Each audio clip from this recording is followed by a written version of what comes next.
Orgasms are muscle contractions. And when your muscles are at peak hydrated levels, they're working at peak function. So if this is a regular orgasm, this is a Mhm. hydrated orgasm. So, you had an orgasm when your whole dick is something, your whole pelvic area is something, that is a properly hydrated orgasm. Welcome back to the podcast. I started this podcast as a way to help Black men in all aspects of our lives. Studies show on average we lose 2.8 years of our life when we're under heavy stress. And I think we can gain those 2.8 years back if we express ourselves healthily. Stick with me as I interview therapists, doctors, advocates, activists, and friends about how we can be better as Black men and as a Black community. If you're not subscribed to us on YouTube and following us on Instagram and TikTok, you'll definitely want to do that. Without further ado, let's get into the episode.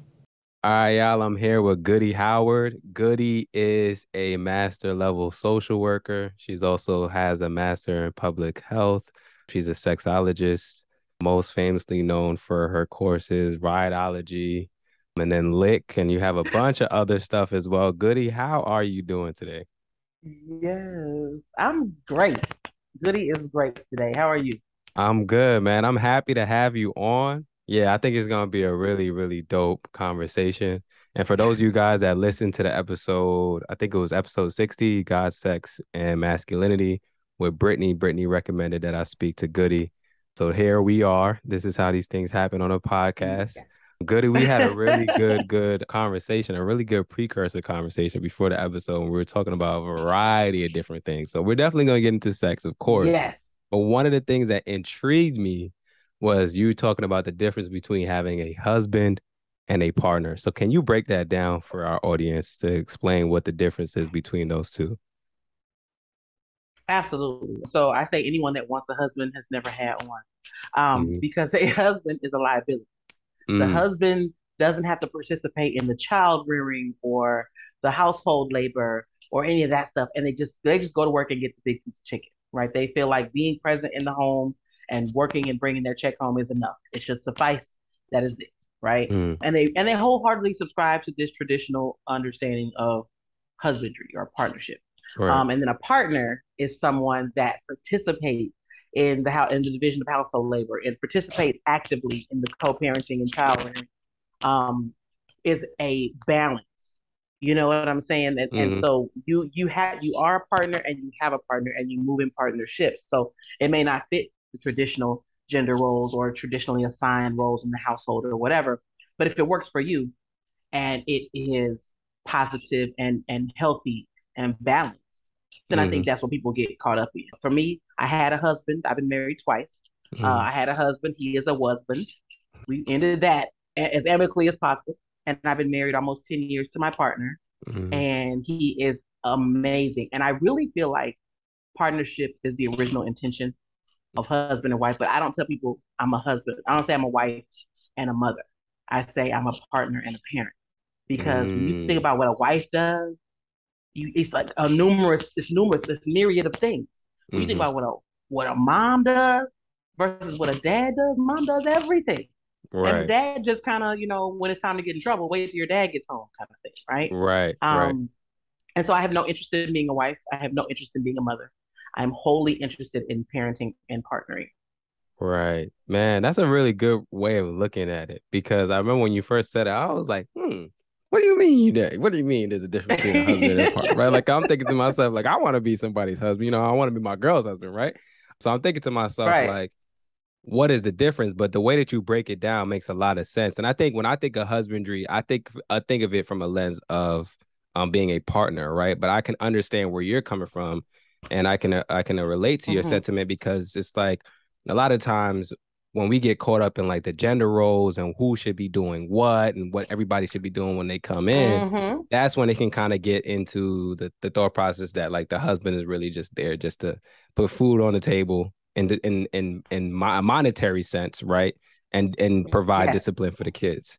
And I Yes. think we And have when to we move away from that. But yeah, go ahead. we do know, and like the traditional idea of what a husband is still wasn't this narrow definition of masculinity. It still wasn't this very, men still participated in co-parenting and child rearing and all of these things. But you also have to understand where that stuff came from. And Mm, like I feel like we watch too much TV, right? People think what they see on TV, hashtag relationship goals and all that stuff, media, music, television. But like Beyonce was a whole, all the single ladies was at home curled up under her husband, minding her business.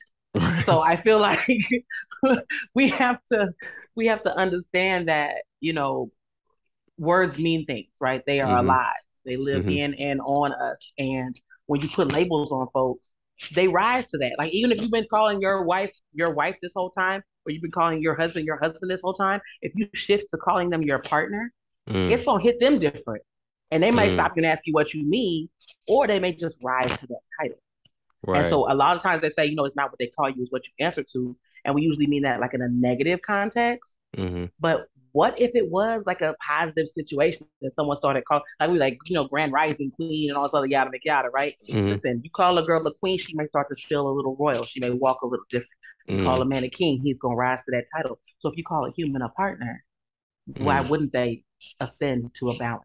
Right. Yeah, no, I love that. I love that. And I think that's what I try to educate the fellas on in the community is that we have to be more willing to pick up some of these roles that we deem only for our partners, right? Because a lot of times like the cooking and the cleaning, right? Like, and I talk about this a lot about cooking and cleaning, right? Like, I want a partner that's going to be comfortable doing those things, but that's not because I don't want to do them, right? Like, and I think that's where we go wrong a lot of Isn't it times. though?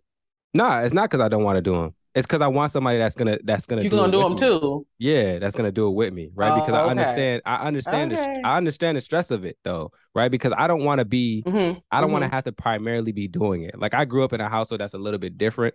I saw my dad having to do that a lot, right? Like my mom cooked a lot. Don't get me wrong, but my mom in my household is the breadwinner, right? So she went to work a lot. So it kind of Mm. like the roles are kind of flipped. So I was in my house with my dad most of the time, and I'm seeing how much work he's doing to kind of like cook, clean, make sure the house is good before she gets home, that kind of thing. So the roles were kind of flipped for me. So my thought process was like, damn, this is a lot of work. And then as I got older and having to do it for myself, I'm like, shit, this is a lot of work. You know what I'm saying? So You know what I'm saying? I don't want to have to only be doing it myself. But I also realize that I'm setting myself up in a way where if I need to, I can always hire a maid and a chef, right? Like, so the cooking and That's cleaning, really what it is. yeah. Like Now go ahead, that's not yeah, the definition of a wife. People say, "Oh, right. I want somebody to cook and clean." No, that's a servant, fam.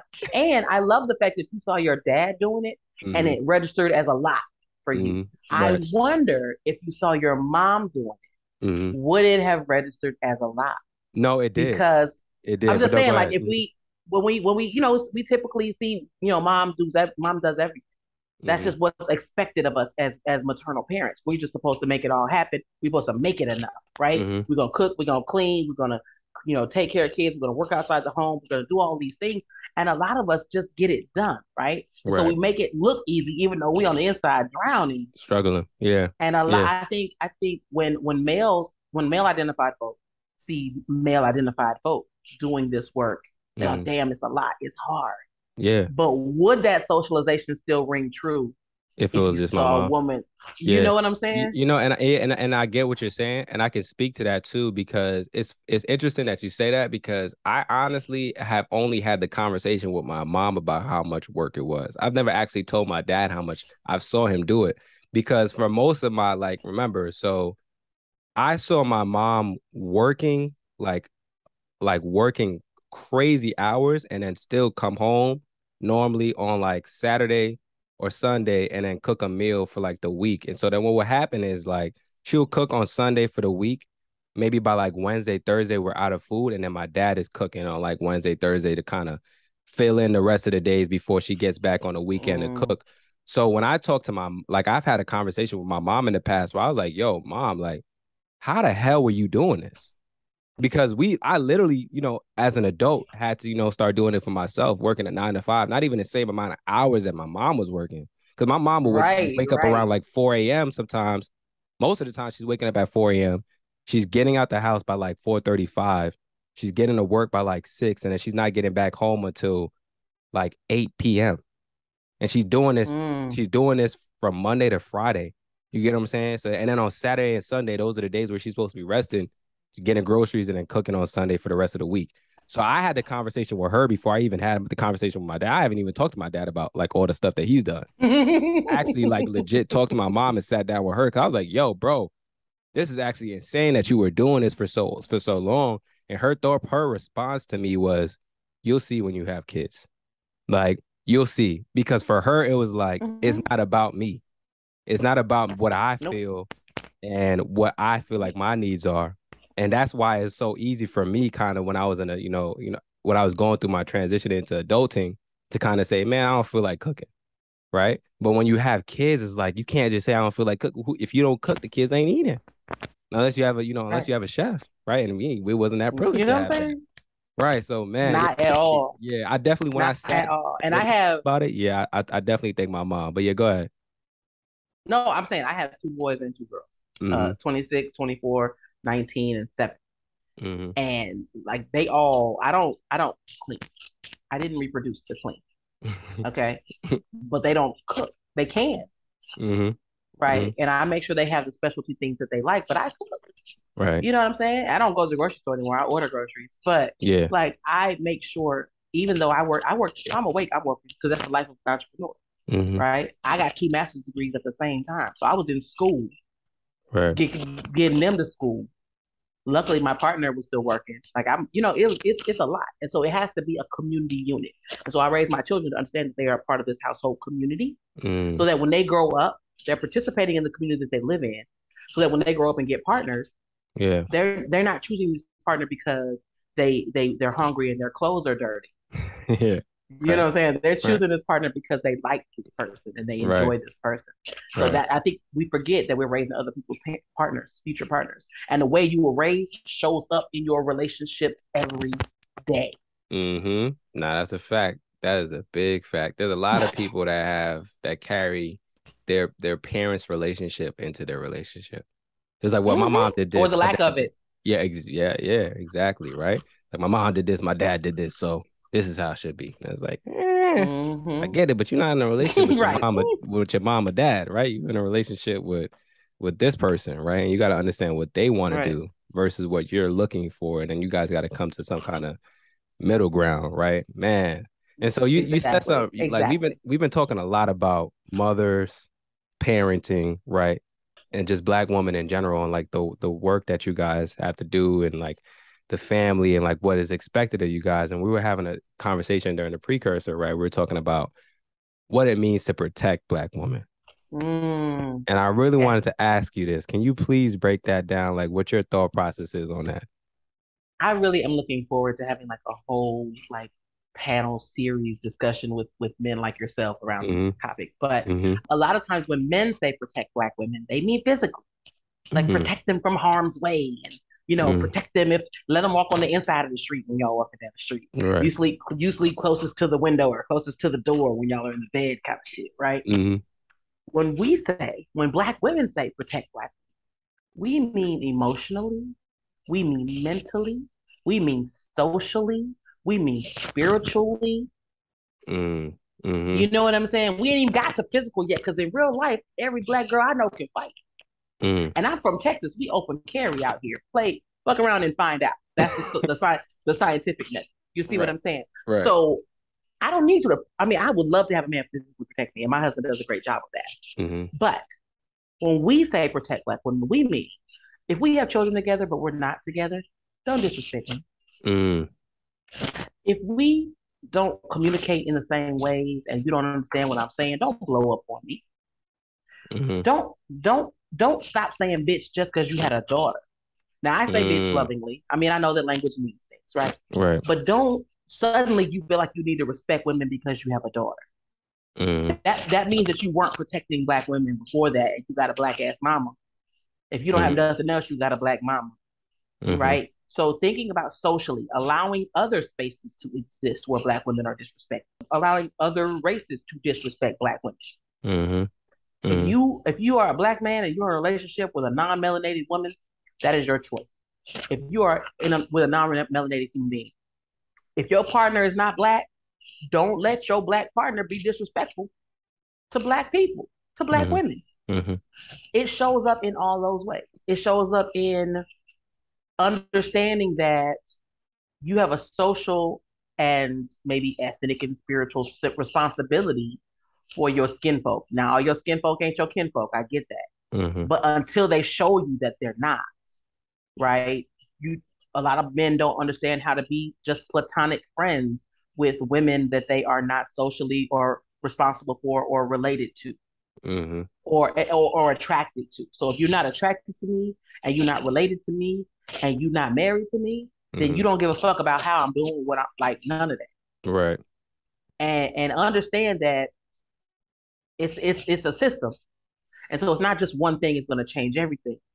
But understand that the same grace you want extended to you, you gotta extend to others.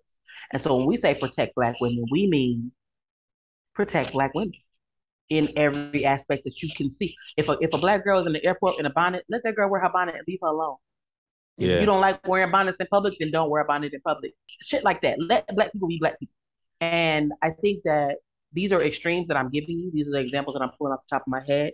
Mm-hmm. But it's so much bigger than physical protection, and it's innocuous. It's Right. ever present, Right. and there's always an opportunity to do it because black women protect black men Mm-hmm. as much as we can whenever Mm-hmm. we see an opportunity to. Black Lives Matter was created by black women in support of black men being murdered in the streets by Mm-hmm. police. Mm-hmm. You know what I'm saying? We and if we're not showing up the way we need to, then that's a conversation that needs to be had as well. But we're doing what y'all say you want us to do. But then when we say what we need, it kind of falls on deaf ears because you think you already know. Right. Yeah. Yeah. And I think we need to be open to having these conversations. I think a lot of times what ends up happening is people get turned off when they start Mm-hmm. hearing that there's some kind of criticism on like what's being done, right? I think a Or lot some of lack, yeah, or some We gonna lack, show up. right? We talking about what you're not doing. We not talking about what you're doing. Right, right. And I think that's okay though, right? Like it's okay for us to be talking about what's not present, right? Doesn't mean Mm-hmm. that we're doing a terrible job. It just means that things need to be improved on. We were having a conversation, I think it was the last podcast episode, just about how men in relationships respond to criticism from their partner. And like a lot of Mm-hmm. times it's kind of like shutting down because it's automatically assumed that like we feel like kind of like our ego gets hit because we feel like we're doing something wrong. And I think that's the same Mm-hmm. thing that happens when we start having these conversations about protect black women and start listening more about, to what black women are saying, right? Because Mm-hmm. I think a lot of men start associating that what I'm doing something wrong. This reminds me of when my mom used to scold me when I was younger. And Mm-hmm. it's not always that, right? Because I'm listening to you and I'm identifying ways in which I can show up better, right? I'm hearing Mm-hmm. things that I'm like, okay, I was aware of that. And I'm also hearing things like, oh, okay, I wasn't even aware of that, right? And I'm trying not to let it hit my ego and make me feel like I'm doing something wrong. It's just an area of improvement. And I think a lot of times what happens, like I said, is we will shut down because we're like, Mm-hmm. Yeah. they don't approve of the way in which I show up to protect them. So Right. it is Right. never I ain't enough. gonna do nothing then. Right, Okay. exactly. And I talk to women a lot about how to communicate with men. Mm-hmm. And I'm not a man, right? But I am very aware of how men feel and communicate. And Mm-hmm. I can't talk to men about how to be men. Mm-hmm. That's not my lane. But I can talk to my sisters about how to communicate. And I always say make it a sandwich because it's a yes and. Like I said, when men think about protecting black women, they think physical protection. And they do a great job of that. Mm-hmm. But also the other aspects, there is the yes and other ways that protection can show up. And a Right. good example of that is if you try to holler at somebody and they're not interested, just not interested. No, thank you. Mm-hmm. Pleasant about it with a smile. Mm-hmm. Now, how do you handle that? Right. Is it all right? Thank you. Have a good day. Or now are they all kind of ugly, fat, bald headed, scallywag, whatever, whatever? Yeah. Are you putting your hands on them? Every time a woman is killed because she didn't want to give somebody her phone number, I am not surprised. And that's crazy and it's crazy that you're not surprised at that. That's something that we should I really mean, it's not. happened that I have not been killed, but I've been all everything in the book when I say no, I've been pushed down to the ground. You know what I'm saying? Mm, Because well, fuck you, bitch, da da da da, and just like push me. That's some stuff that I will crazy. never forget. You know what I'm saying? Or they'll listen to the no if I'm already owned by another man. Mm, Oh, I mm, got a man. I'm married. They see my ring. Oh, you married? Never mind. You respect the man that ain't even here. You over respect me. his ownership over me instead Damn, of that's my instead of my polite no, thank you. That's crazy. Because chicks don't even be wilding. The ones that, you know what I'm saying? Like, they not like, I fuck you, da da da. I was like, no, thank you. I'm with my girls. I'm not interested. Thank you. You know what Mm-hmm. I'm saying? And it still turns into something. So whether we're nice about it, whether we're bitches about it, we could always be risking our lives. Mm-hmm. But if I have a ring on, because I used to wear big fake rocks when I wasn't married, because Mm. they'll respect that. They'll respect a man's claim to me that ain't even here before Right. they just respect my autonomy to not be interested. That is the way we can protect Black women easily. Mm. Man, I'm glad you brought that up because I have a lot of women that are friends and we have these conversations. And even when I talk to my girl about it too, just about like, you know, how dudes approach her and like things that dudes do. Just the other day, she was telling me how like, yeah, there was this guy following her around in the gym and just being mad weird and stuff. I'm just like, yo, why? Why? Like, like, who raised y'all? Right? Who Like, raised what us? is this? Because I couldn't Mm-hmm. imagine in like, I could never imagine feeling comfortable enough to follow a woman around. And I think I'm so cognizant now at this point. Like I have so many different conversations with women now. So I'm not gonna sit here and say I can put myself in y'all's shoes and like know what it's like to live as y'all, but I can definitely empathize and I Mm-hmm. understand some of the circumstances in which you guys are in.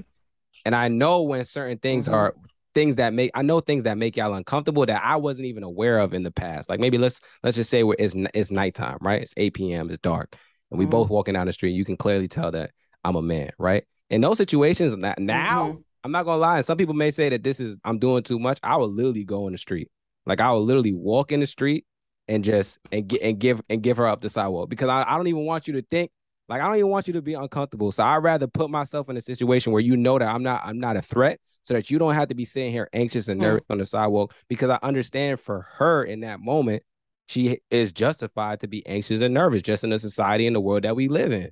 Right. And so for me, it's Yeah. like being able to do that. Whereas in the past, like that wasn't even something that I would think about. I'll just keep going down the street. I'm just like, all right, Mm-hmm. you know what I'm Because saying? you have the privilege to not have Exactly. to think about that. And Exactly. if you were Yeah. to, if we were walking down the street opposite ways and you got in the street to avoid having to make me feel that way, I am cognizant enough to recognize that and go, thank you.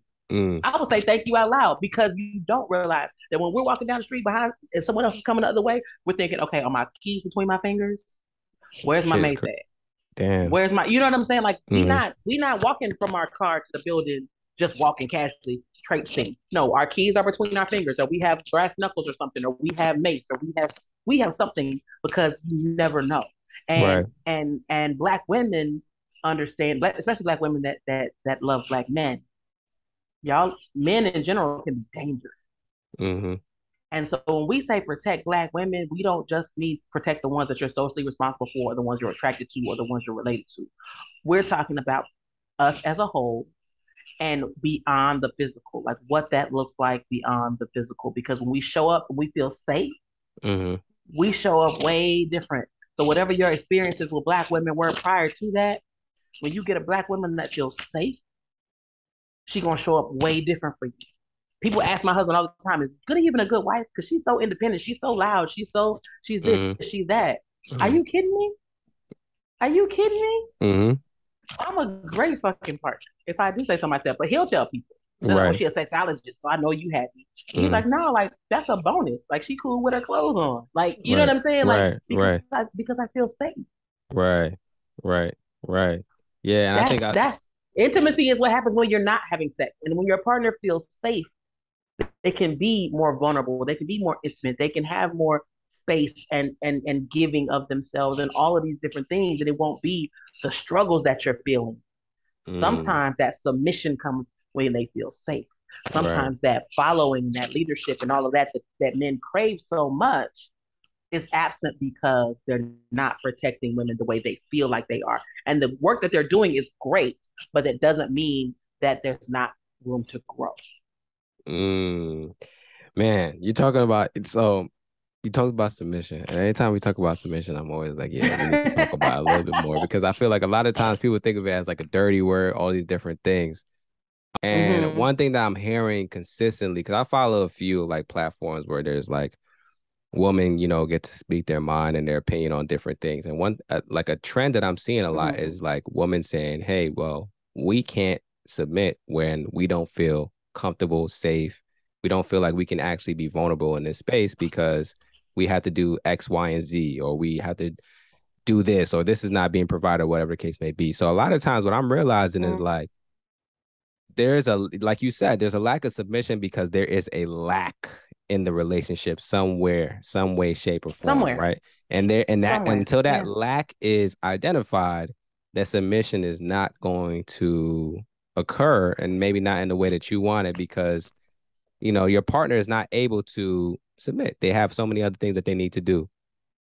And so with that, I wanted to ask you about the difference between, because we talked about this too, like loving woman and loving pussy. Mm-hmm. So can you Big ass break that? difference. Yeah, can you break that down? Oh my God. So loving women and loving pussy is different Mm-hmm. in the sense that loving women means, again, like protecting Black women. It means loving the totality of womanhood. It means showing up for women in a way, even if they're not attracted to you, right? Right. And so loving pussy is, I'm gonna be nice. I'm gonna tolerate bitches so I can get this pussy. Right. I'm not going. I'm opening doors. I'm taking them out on dates because I want that pussy. I'm being nice. I'm doing these things because I want. It's like transactional. Yeah. And I think that I saw a quote earlier today, and I'm trying to find it. It's a quote from Pablo Neruda. It says, Okay. "Love dies when it becomes a mere instrument for sexual exchange. Say that again. Love dies when it becomes a mere instrument for sexual exchanges." So if you're doing it Mm. to get that pussy, you don't love women, you love pussy. And a lot of times I saw on TikTok, it went viral. This lady was saying that men are emotionally engaged to their homeboys, like they're homoerotic because they homoromantic because they love and trust and value their homeboys, and they listen to them, and they have opinions, and they share their feelings, and they talk and do all these things and respect their friends. But then the woman that they're with, they don't love, trust, value, respect the woman. They just do what they're supposed to do so they can fuck. And it's like, Damn. why wouldn't you bring that same love, trust, respect, value home to your partner?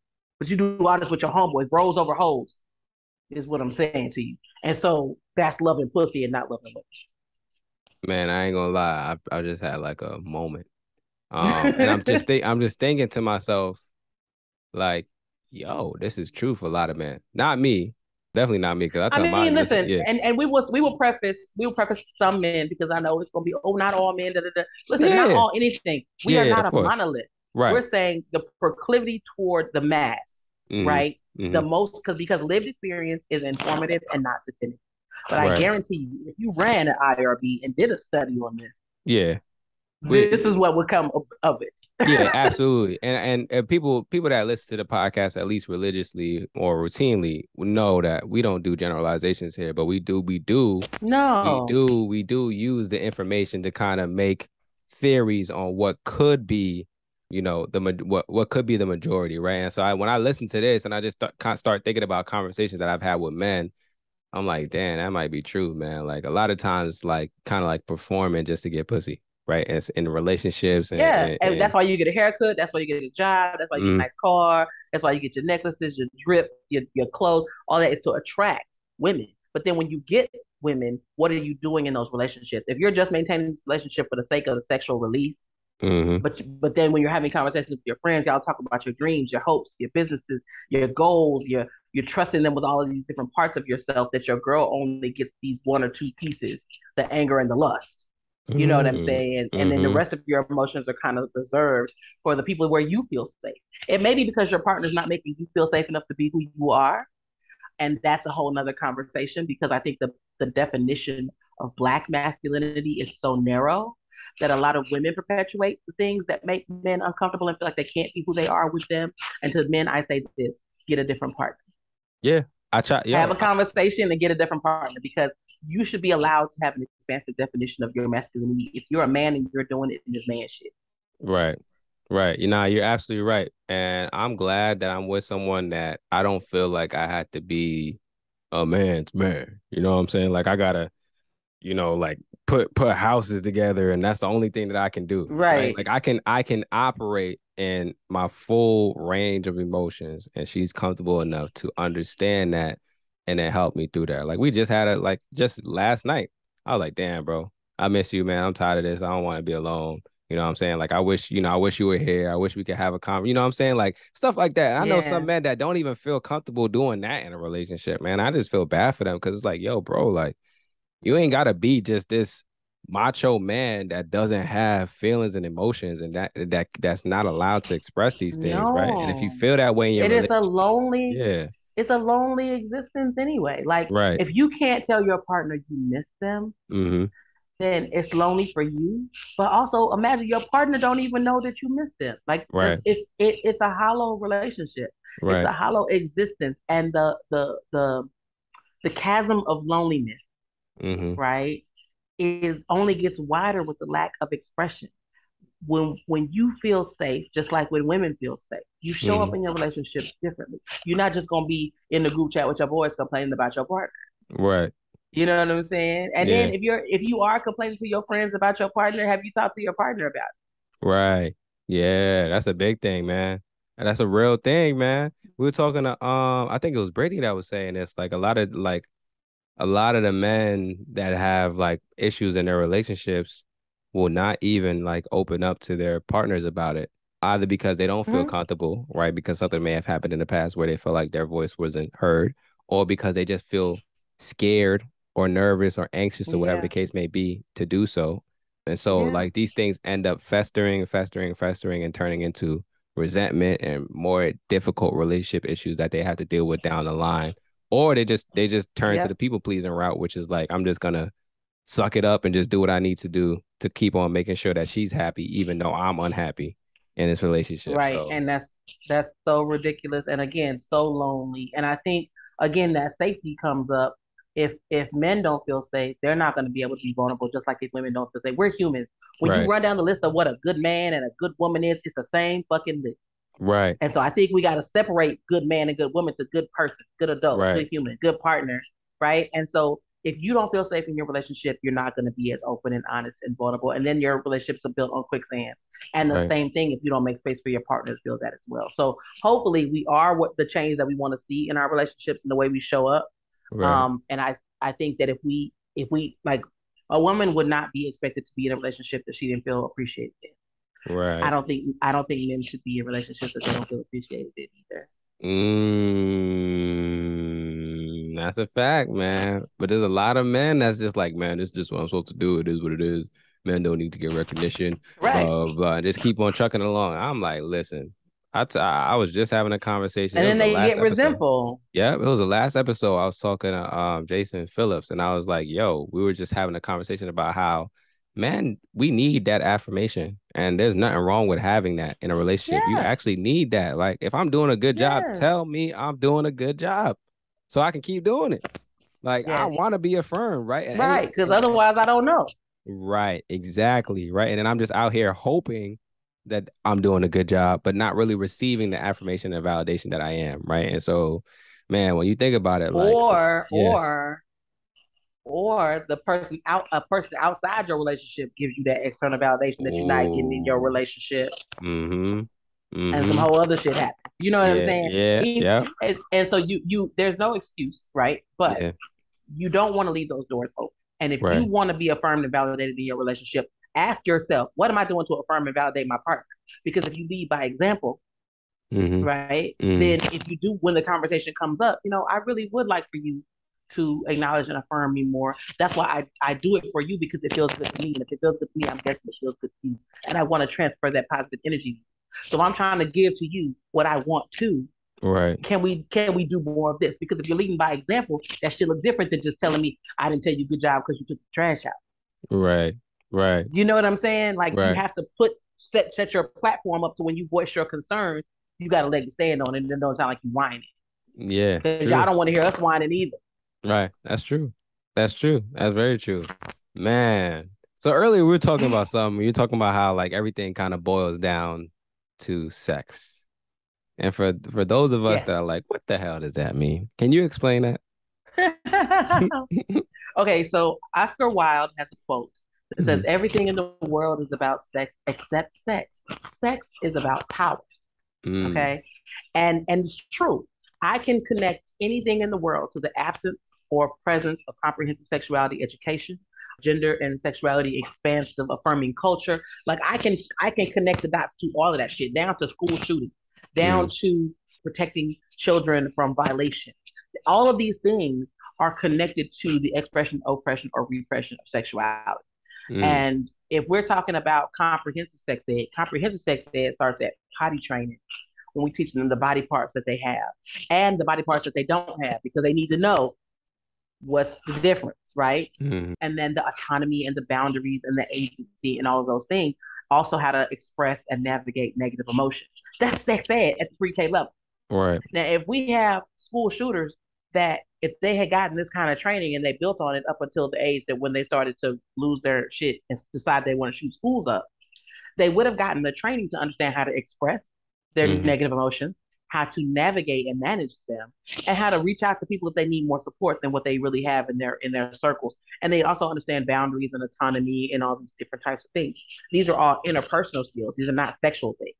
These are all interpersonal skills because sexuality education is life skills. Now, would that necessarily keep someone from shooting up a school? I don't know because we don't have it. Right. But in the countries that have it, ain't no school shooting. That's all I got. Like the shit that we deal with here in America, the countries that have comprehensive sexuality education don't have those same social ills. Right. And I think personally, as a researcher, that it is directly connected to the absence of presence of comprehensive sexuality education. Because people negate. They hear sexuality and don't hear the education. They just think it's all, sex and orgasm and rainbows. And it's so much bigger than that because sexuality education is interpersonal skills. It's critical race theory. It's decolonizing the mind. It's all of the things all in one space. And it just kind of culminates in this understanding of individual personhood and how we relate to each other with our bodies and our minds. Right. No, yeah, you're making a lot of sense because when I think about what you said, like interpersonal skills and just being able to express and then also being able to reach out when you know that you're not getting that support that you need, I really would love to. I know there's no way that we can go back in time, but I would love to, I think it would be real interesting to see, of course, I wouldn't want somebody to have to engage in a school shooting for this, but just to see how those techniques would play out and someone that was actually thinking about doing a school shooting because like you said, there's other countries. It would be before they even get to that point though. Right. And that's what I'm saying. So it would be hard to even it would be weird. Right. Yeah, it would be weird. Like the violation of other people's boundaries and acting out in negative ways instead of communicating your negative emotion and how you're feeling. It wouldn't even be. It would be foreign. Yeah. They'd be like, what? You want to do what? Like it wouldn't even. And I know that there are outliers. Right. And when white people commit crimes, it tends to be mental illness. But when we commit crimes, it's our families of origin and our culture and our society. Right. So if we go ahead and assign those same things to the white people that are shooting schools up, because we're not the ones doing it, if we look at their families of origin and their socialization and all of these other things that come into play with how you show up as a human being in the world, I think that the presence of a level of mental wellness support, a level of interpersonal skill training, a level of, boundaries and autonomy and expressing and identifying and navigating negative emotion could benefit everybody. So let's talk about the sex education that you do, right? So I just was on I was just on your page and I saw you did rideology in Atlanta. Congrats. I know you got a couple more states. Yeah, you got a couple more states that are coming up. Yes. So please talk to us about rideology, strokeology, lick, and the programs that you provide around kind of like sex education and performance and all that kind of stuff. Okay, well, and like I said, everything in the world is about sex. And my goal ultimately is to close the pleasure gap and improve relationship satisfaction. And so in order to do that, because I'm a public health professional, so my intervention in order that I'm executing in order to improve relationship satisfaction and close the pleasure gap is to create these sexual skill building workshops that center the person performing the sexual skill. Because a lot of times we think, it's like considering, performing oral sex on a penis. So, you sucking dick, make your partner happy. I had this man say, yeah, that's right. You need to be telling these women how to satisfy their man and blah, blah, blah. That's not what I'm teaching, homie. I'm teaching satisfying yourself from performing oral sex because one of the many orgasms that you can achieve is an oral orgasm. And so I tell people in my oral sex workshops, if you have not achieved an orgasm from performing oral sex, your life is incomplete. And that is whether it's on a vulva or a penis. Mm. And so what I do is I center pleasure from the giver. So then you start to enjoy the skill, right? And if Mm. it feels good to you, it more than likely feels good to your partner. And so it's not like you have to do this thing. You get to do this thing. Mm. When I created Rideology, I thought about the impact on the knees and back. I thought about the size of the penis or dildo being ridden, the size of the person on top, the size of the person on the bottom, range of motion, all these other things that kind of feed into creating why people don't get on top. They're like, grab my back, my knees, I'm too big for this. Mm. I don't have no balance. I don't know what to do with my hands. So I created my workshops to help improve confidence, control, and stamina. Mm. So with rideology specifically, we talk about how to ride dick with your vagina, your anus, or how to caress two vulvas together. Because I don't teach the orientation, I teach the behavior. Mm. Mm-hmm. Because dudes be like, oh, can I come to the blowjob class, Miss Goody? Can I come to the blowjob class? I'm like, if you sucking dick, let's go. You know what I'm saying? This class is for you. If you do this behavior, this class is for you. If Mm-hmm. you do not suck dick, I have a pussy eating class. It's called lip service, Mm-hmm. and it Mm-hmm. is for you. I have rideology and I have strokeology. So strokeology is for people with penises and people that wear strap-ons to help them with confidence, control, and stamina. Mm-hmm. Because you don't even understand. Like I said, I have two boys and two girls. So I Mm-hmm. understand having conversations with my young men about performance anxiety. Mm-hmm. And you don't want to be the one in the group chat that they're talking about. You don't Right. want to, you want to be good at it. You want to make sure that your partner is satisfied. You don't want to be embarrassed. All these Mm. other things. And so I really do try to prepare people for success because most of the time our sex is performative. We Mm. don't know what feels good. We don't, or we know it feels good, but we don't know why. Or and just all these other like voices in our heads that kind of take us out of the pleasure. So my Right. goal is to separate the pleasure from the sex, Mm. then teach the pleasure, and then teach the sex. And then you can Mm. experience them both, right? And it makes it accessible for people. And so then if you're more engaged in the sex you're having, you're more likely to reach orgasm. Right. And that's going to close the pleasure gap, but Right. it's also going to increase relationship satisfaction because you're more in touch when you do have those sexual moments with your partner. You're both enjoying it. It's not like, oh, here he come with this bullshit. He know I go to bed at 10 o'clock. It's 10:30. He finally got off the game. Now he wants to put. Listen, you saw me going to bed at 10 o'clock. You should have paused that game. And you know what I'm saying? Like it's all these things in our heads, right? Mm-hmm. Mm-hmm. It's the soft skills too. I teach sensual intelligence, which I call soft skills, and Mm-hmm. it separates pleasure from sex. And it talks about experiencing non-sexual pleasure through Mm-hmm. all six of the senses. So sight, sound, taste, touch, scent, and feel. And it's for men and women and non-binary folks. It's for Mm-hmm. everyone because Mm-hmm. when you can identify non-sexual pleasure, it's easy to reach. Mm-hmm. And then Mm-hmm. when you move through the world experiencing non-sexual pleasure through all six of the senses, and it's time to get sexual, you're now going to experience sex through all six of those same senses. And it's going to Mm. add layers to your pleasure, and it's going to make you more receptive to the more than 18 different kinds of orgasms that the human body has to offer. Mm. And when every time I say that, especially men be like, oh, that's for the women, da da da da da. Of the 18 orgasms that I just referenced, at least 10 of them are acquirable. People with penises can have. Mm. There are four orgasms in the penis alone. Man, I ain't gonna lie. I got a lot of work to do because listen, I'm gonna tell you, I only know one, maybe two orgasms that men can have. One is obviously ejaculation. I think that's one.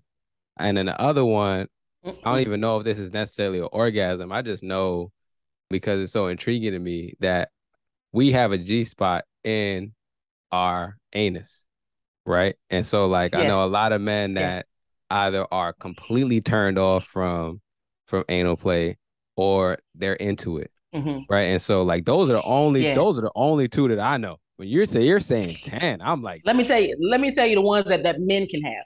okay, So you have the frenulum, which is right at the tip of the penis, and it's okay, analogous to the clitoris in a woman. Okay. okay. Mm-hmm. So you have the frenulum orgasm, you have the pelvic orgasm, you have the Mm-hmm. P spot orgasm, you have the prostate orgasm, you have Mm, the anal, the nipple, the oral, okay, then you have mm-hmm. the skingasm, Mm. Okay. breastgasm or corgasm, Mm-hmm. okay, and then you have what typically is called like with the nocturnal stuff. So it's like a blended orgasm. And Okay. so typically a blended orgasm, think about it like for bodies with a vulva, you have a squirting orgasm and a G spot orgasm. Mm. Those are two separate orgasms. The G spot orgasm is really, really strong and usually is accompanied by squirting, but not always. A squirting Mm. orgasm is always the product of G spot orgasm. So Mm. Okay. they can exist separately. You see what I'm saying? Right. So like when it gets to the penis, those are 10 orgasms that y'all can have. And so the prostate orgasm, that's that internal G spot in the anus. But you can also stimulate the prostate externally behind the testicles, and that's the P spot orgasm. So that's Mm. the perineum, orgasm. And Mm. so you don't even have to go in the ass in real life if you're properly hydrated, because Mm. water plays a big part in our arousal, because arousal is blood flow. Mm-hmm. Okay, so science and whole shit, right? If you are properly hydrated, meaning you're consuming at least half your body weight in ounces in water a day. So Mm-hmm. like if I weigh 275, so that's what 170 something. I don't even know. Mm-hmm. I'm not good at math. 150 something. I don't know. Yeah. I say 150 just because I be rounding up. So Right. I drink 150 ounces of water a day. And if I drink something that's not water, I have to drink that much in water, or it Mm. doesn't count toward Right. my Right. body goal, right? And so when you're properly hydrated, for people with penises, when you're properly hydrated, you get aroused faster. You Mm. have better erection quality, because you know Mm. that thing get hard, but it's grit sometimes, and Mm. sometimes it's cucumber. You know Mm. what I'm saying? Like there's a difference in the quality No, you're right. of Mm-hmm. the erection, You're right? So right. your erection quality is better, Mm-hmm. your stamina is better, Mm-hmm. your sensitivity and connection to your pleasure is better. That Mm-hmm. ejaculate is a different texture. It's a little more fluid, a little more thin. So it's not going to be unsavory. It's not going to be thick. Ejaculate should be the texture of spit, not snot. Mm. Mm-hmm. Okay. Okay. Okay. So you want somebody sucking your dick, please drink more water so that it makes it more pleasant for the person that's on the other end. Okay. Mm. It also helps with your refractory period. That space between round one and round two gets shorter when you're Mm. properly hydrated. And my favorite result of being properly hydrated for all people is that your Mm-hmm. orgasms are stronger, Mm. because orgasms are muscle contraction. And when your muscles are at peak hydrated levels, they're working at peak function. So if this is a regular orgasm, this is a Mm-hmm. hydrated orgasm. So, you had an orgasm when your whole dick is something, your whole pelvic area is something. That is a properly hydrated orgasm. Mm. Man, you are putting me on right now. You putting the whole audience on. I know, man. It's probably their minds is blown right now. So they like, yeah, they're like, yeah. I literally just grabbed the water, but I'm like, you know what? Let me relax real quick. We still on the pod, but nah. Listen, I'm definitely gonna be drinking more water after this you have episode, to without a doubt. But I wanted to listen. ask you about the other orgasm. So you talked about the nipple orgasm. You talked about the P spot Uh-huh. orgasm. You talked about Uh-huh. the These are all for men, yes. right. You talked about the breast, right? The breast orgasm or the No, core nipple. What is it? Nipples? The corgasm. orgasm. Breastgasm. Yes. It's like Okay. tantric. Okay. It's breath play. And Mm-hmm. also, if you're loud, like I know men are like trying not to be loud when they're like experiencing pleasure, but your pleasure sounds Mm-hmm. and the breath work that goes with that Mm-hmm. makes your orgasms stronger, and it also helps connect to the pleasure easier too. So just Oh wow. understand that you holding it in can be one thing, but when you Mm-hmm. release that thing, it's a whole nother thing. And so Oh having the man. freedom to do both is going to add layers to your pleasure as well. Mm. But So like the let me nipples are connected to the same part of the brain as a what? as the genitals. The nipples Oh are wow. connected to the same part of the brain as the genitals. And Wow. so that nipple orgasm is a whole thing. And men don't typically get to experience nipple orgasm Yeah. because the nipples are feminized in our culture. And Mm-hmm. so men are typically not going to ask for nipple play. What I Mm-hmm. tell my ladies and my people that fuck men is do it anyway. Just do it a Mm-hmm. little bit and see what happens. They're Mm-hmm. not going to stop you, but they're not going to ask. That's a fact. I ain't gonna lie. Listen. For anybody that's listening, man, y'all gotta let go of the whole nipple being only for women thing. Listen, it is not. We It is all have nipples. right. So, It is not. And so I and you want missing out on the orgasm. You playing yourself. nah facts. Nah facts. Nah facts. I had to let go of that my damn self. I was like, yo, nah. Cause the like you said, I didn't even notice, but you said the nipple is connected to the genitals. Or it's like is It's connected connected to the same part of the brain as the genitals. right. So for me, nipple play is like, damn, that shit be feeling good. But as a man, I'd be like, man, Correct. what the Correct. man? I'm good. Correct. I'm out here getting my nipples touched, man. What the guys gonna say about this? But fuck it, the guys ain't in the Correct. bed with you. You know what I'm saying? The guys is probably doing it too, but the challenge is y'all not having that conversation. Facts. But now I talked to some of my bros about it, but just not, everybody on social media gonna You pretend can't, like they yeah. don't do it, right? But let me ask you Right. this question. So you talked about skingasm. Yeah. So are all these orgasms like these are not the same as ejaculating? This is more of like a These are feeling like, throughout your body. yeah, it's like a rush of pleasure. And the last one Okay. that the people with penises can achieve is called a U-spot orgasm. And Okay. that's a ring of nerve endings around the urethra. So like, you know how you got to pee real bad and you finally go pee and you like, whoo, like it's just like your eyes roll back a little bit. Yeah, I ain't gonna lie. Yeah. It's it's akin to that. Mhm. And typically, because y'all ejaculate, ejaculation orgasm is akin to the U spot because they come together. So it's a layered, it's a blended orgasm. So Okay. it's more than one happening at a time. Right. So that's kind of like the same thing with the woman where the squirt orgasm and the was it what did you say the G spot? Very similar, G spot. Okay. Very similar to that. Wow, man. But we also have U spot orgasms as well. But like I said, the ones that I mentioned, people with penises can have. And like when I talk about the different spots, I'd be like A spot, U spot, G spot, P spot. They'd be like, whoa, whoa, whoa. You know, people know about the G spot. Some people may know about the P spot, but they don't know about the U spot or the A spot. And so when I'm talking about it, I have to separate it. When I teach a workshop called the Big O. And that is exploring 15 of the more than 18 because it's all we always learn new things. But 15, we can talk about, right? Right. So we explore 15 different kinds of orgasms and how to access them with and without a partner. Right. And I talk about the ones that we can all experience. Then I talk about the ones that people with penises can experience. Then I talk about the ones with clitoris can experience because most people think multiple orgasms, they automatically think women. And I think men be missing out. You know what I'm saying? People that identify as men, people with dicks, be missing out because they don't think it's for them. Right. And I'm here to tell you it is. Like, nah, listen. So let me ask you this. When are you teaching strokeology again? When are you service? And are you going to be on the East Coast at any point in time? Because hit my line. I need to Where are you located? I'm in New York. Okay. So I am coming to New York. I don't know when yet because the girl is Southern on purpose. And I'm trying to get this shit done before it starts snowing. Right. I don't even have a coat to deal with snow. I don't even know what that's like. Oh, damn, yeah.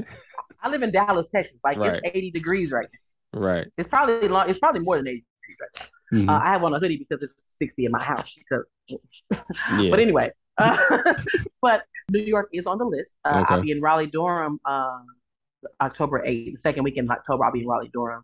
Okay. I'm doing my Texas takeover tour for Dallas, Austin, and Houston.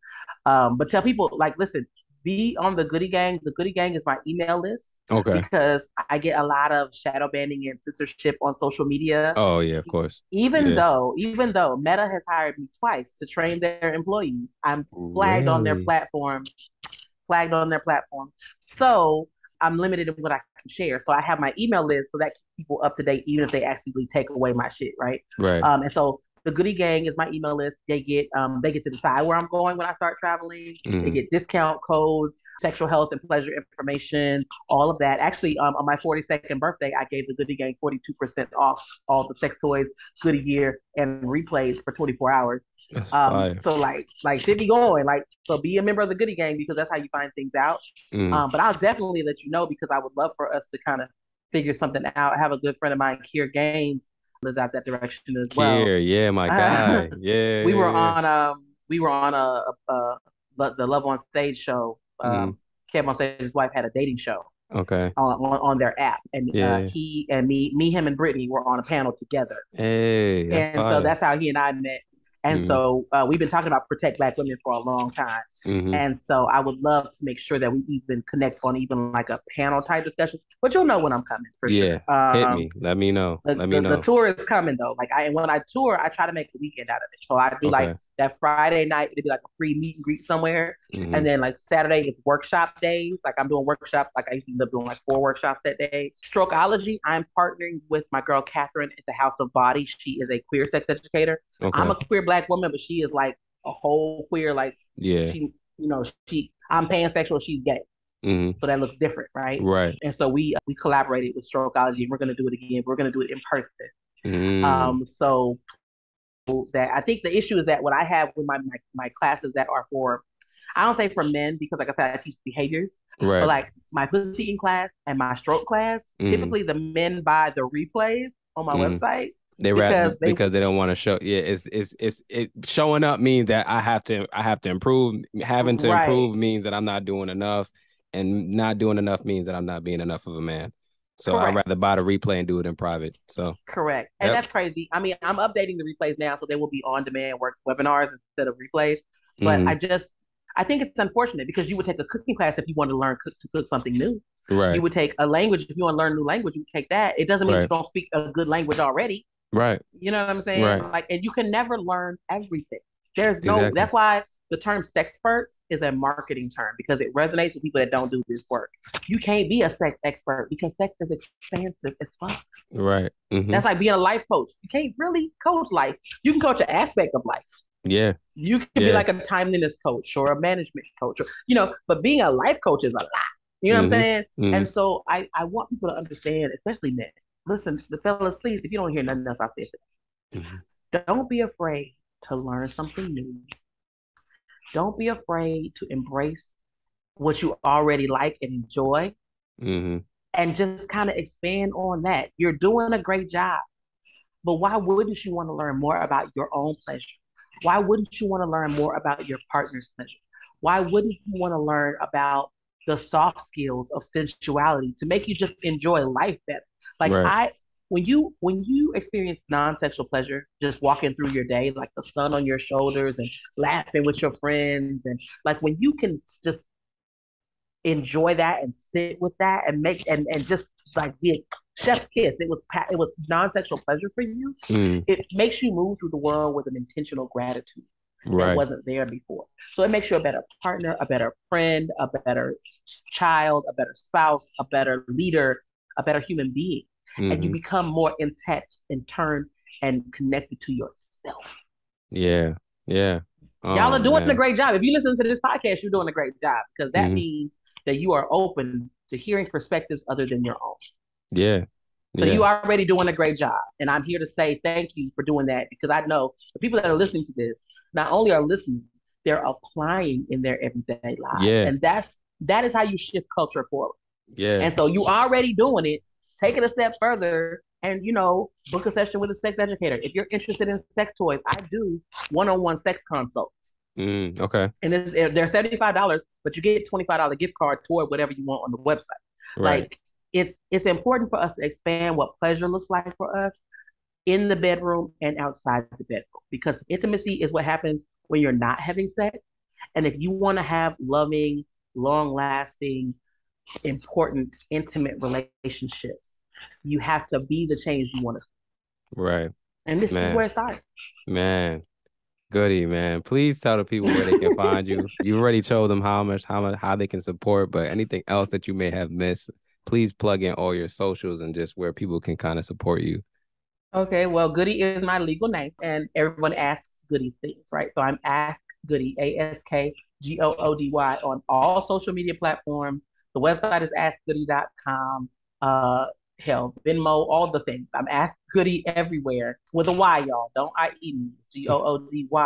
Mm-hmm. And listen, even if I'm not on the platform, I got my name. So, the email info at askgoody.com. Like, just especially the fellas that are listening, if you have questions, comments, concerns, I would love to have a conversation with more men. I have a lot of male clients because I think men respect the fact that I'm logical and rational.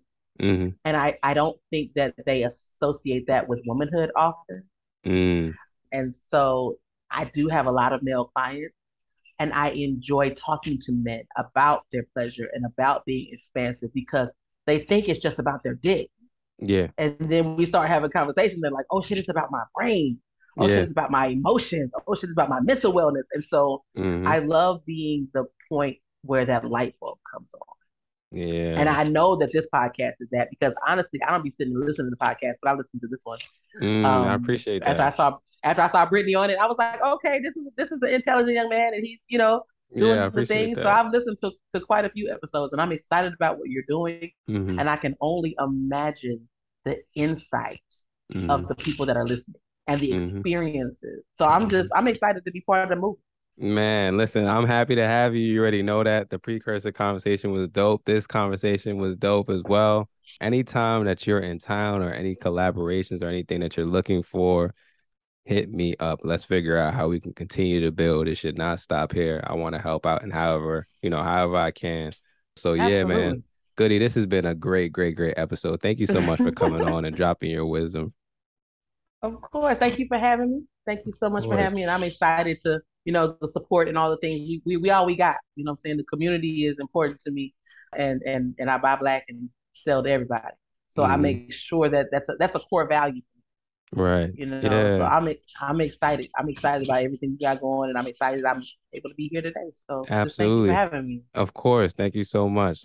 Yo, I'm excited, man. We're currently building the exclusive community and it's going to have so many dope features. We're partnering with a black organization to offer low cost therapy to each member of the exclusive community. And when I say low cost, I mean that members will be able to get therapy sessions for less than $50 regardless of who they are and where they are. We're also going to have free ebooks and courses, including both the Hurting the Healing ebook and the therapy ebook I'm currently writing, live podcast episodes where you'll be able to interact with the guest and I in real time, community forums, exclusive merch, and categorized content so you can easily find information that may be useful to you. So go to expressyourselfblackman.com/therapy and register for early access. It's literally a 30-second process. I just need your name, email, and social media handle to make sure you get access before anyone else. And before I dip, I just want to thank you for your support. Without people like you,